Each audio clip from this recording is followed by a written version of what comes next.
And there's an appeal this evening for the Prime Minister to adjust the curfew on Saturdays to prevent what some are describing as chaos in the major towns. Kelesha Williams was in Portmore, St. Catherine today, where scores of shoppers descended on retailers ahead of the weekend lockdown. It's month-end Friday, payday for many Jamaicans, and the day before Jamaica's first weekend lockdown. Those together, and the result is chaos. This is the Portmore Mall in St. Catherine, just minutes before the 12 o'clock closure of some businesses. 12 o'clock curfew tomorrow, that's ridiculous. More than do some, more don't have to spend so much. I spent over $20,000 a while ago. I'm going to spend 2 days ago, I spent 10. So I'm going to know. Why did you buy so much things today? And not remember the stores will open on Monday. I don't know. Maybe I have people at home come over. I don't know. So I just buy what I need. So it was a race against time for some who wanted to visit as many stores as possible. Food and water, the main items on their shopping lists. At this meat shop, people had to wait even longer. The small space inside meant long lines along the corridor.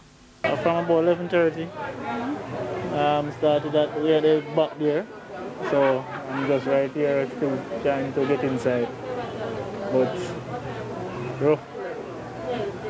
And what made shoppers even more frustrated, many ATMs were down in the municipality. Of course, he could give us a little more time tomorrow to pick up some things, because I went to 3 NCB machines before I could get some money. But why did they wait until today to stock up? Moreover, why shop this weekend at all when businesses will reopen on Monday? Not everybody have money at the same time, because some persons live off their paycheck, and pay day would be like the 25th, and today is the 26th. Maybe some people couldn't come out Monday, but I couldn't come out Monday because I have so many things to do. So right now I'm on my way to the Sovereign Village, but as you can see, I'm in traffic.